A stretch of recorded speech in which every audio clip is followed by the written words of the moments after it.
So today I'm going to show you how to make this low-carb pumpkin bread that's keto and paleo and really easy to make. Okay, so you're going to need 2 cups of basically just a blanched almond flour. I'm using almond meal, that's fine too. 1/2 cup of coconut flour. 3/4 cup of erythritol. You can use your favorite sweetener as well. You just want it to measure equal to sugar. Then it says 2 teaspoons of pumpkin pie spice. Now, if you're in Australia or the UK, you'll probably find something called mixed spice or pudding spice. Same thing.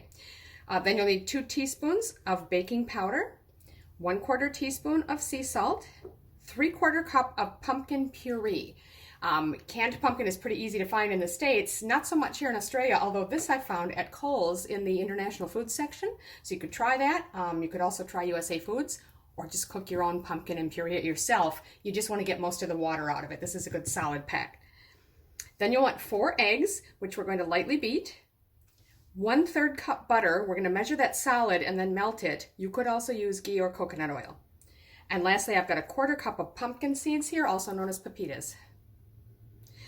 I've got my oven preheating to 350 Fahrenheit, which is about 180 Celsius. And I've got a loaf pan here that I've lined with baking paper. So in a large mixing bowl, we'll start by adding the almond flour.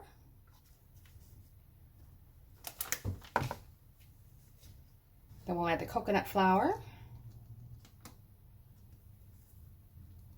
Then the erythritol or sweetener.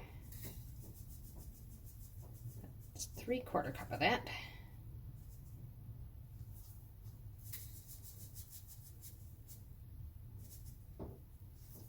And the pumpkin pie spice or mixed spice, whatever you're using. Baking powder. And salt. Just mix those dry ingredients together well. Mush out any lumps that you find as well, just sort of press them out.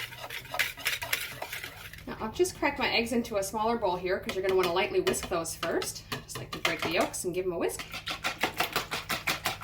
Now we'll add those to the dry mix. And we'll add the pumpkin.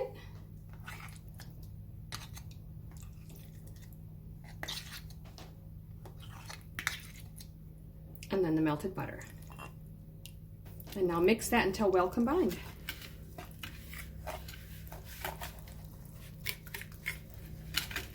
So I just found it much easier to switch to the spoon because it's quite thick and it's well mixed together now.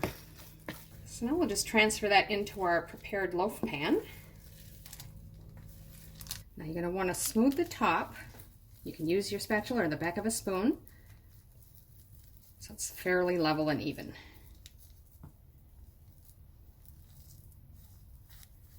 And lastly, we're just going to sprinkle with the pumpkin seeds.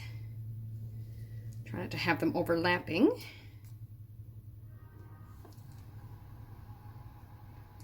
So again, just push them around a bit if they seem to be overlapping very much. A little bit's fine, but you just don't want them chewed on. And then you're going to lightly press them to help them adhere to the bread once it's baked.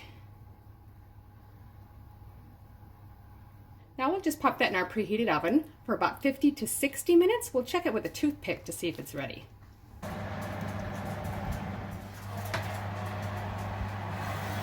So that's been 50 minutes.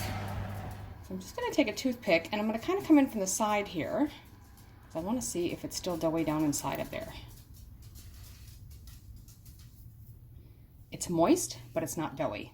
So I'm just going to leave this rest now until it cools. So it's been cooling for about half an hour or so, and it should be easy to lift out now. I could have left these little bits of paper a little bit longer. That would have made it easier to lift them out, but I can still get a hold of it pretty easily. So I'll lift that straight out. It looks really good. So there it is, a delicious, both keto and paleo, low-carb pumpkin bread. It's really tasty. Warm with just butter on it is great.